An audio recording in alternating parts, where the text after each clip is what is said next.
growing up near Wellington, Ohio. Danny, not violent in the least bit.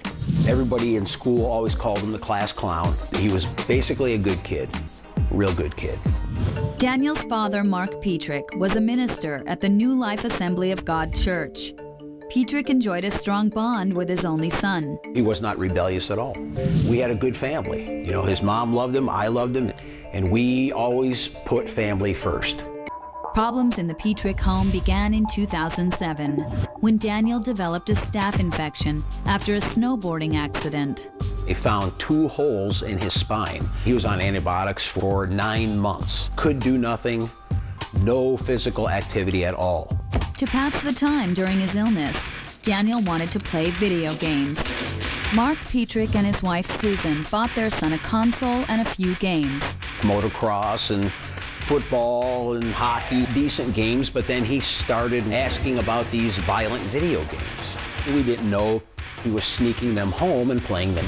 Daniel's obsession became impossible for his parents to control. I told Danny, if you bring any violent video games in the house, I will destroy them. Well, he became very angry. He kept sneaking and kept doing it.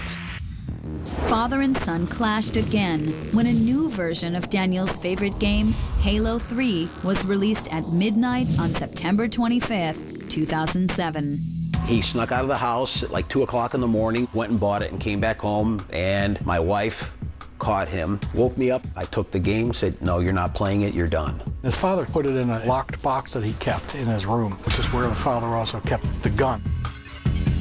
On the evening of October 20th, Mark and Susan Petrick were relaxing in their living room. Daniel took the set of keys that his father left on the desk, took the one key that opened a lockbox in his father's room. From the lockbox, he took the 9mm handgun and the Halo video game. Daniel walked into the room where his parents were sitting on a couch. I was sitting here in this chair, and he comes out of his room, says, Mom and Dad, I have a surprise for you. Could you close your eyes? And I'm leaning back, my wife's leaning back. He comes up behind me and he shot me in the head. And when I came to, looked over, and my wife was laying there. It looked like she was sleeping. I didn't know he had shot her 4 times. And she was dead. And then Danny sits down next to me, and he says, here, Dad, take this. He tries to give me the gun. And I knew what happened. He shot me.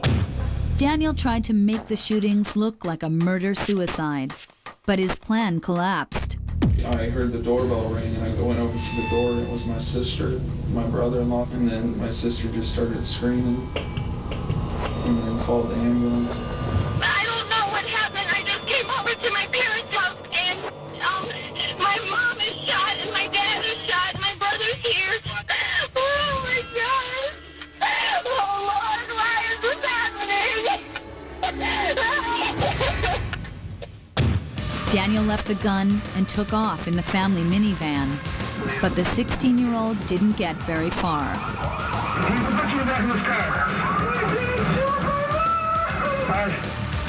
Meanwhile, Mark Petrick was rushed to the hospital, where he was questioned by police.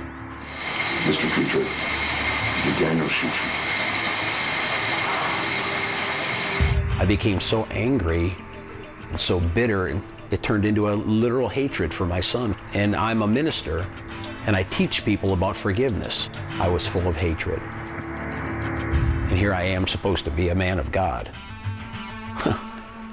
Daniel Petrick was charged with aggravated murder and attempted aggravated murder. He pleaded not guilty. The trial began in December 2008. By then, Mark Petrick had forgiven his son.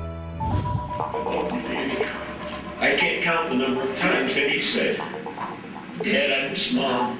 His pain runs very deep, and it should.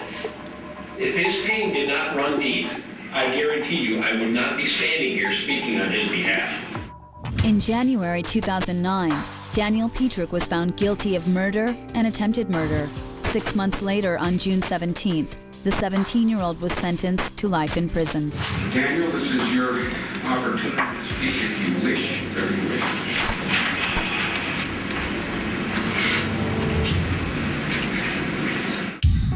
Daniel will become eligible for parole in 2030. Until then, Mark Petrick will continue with his process of forgiveness and recovery. If I didn't forgive my son, I would be an absolutely angry, miserable human being the rest of my life. So forgiveness is powerful, extremely powerful. I ask God to help me, because if it was just up to me, there's no way I would have been able to do it.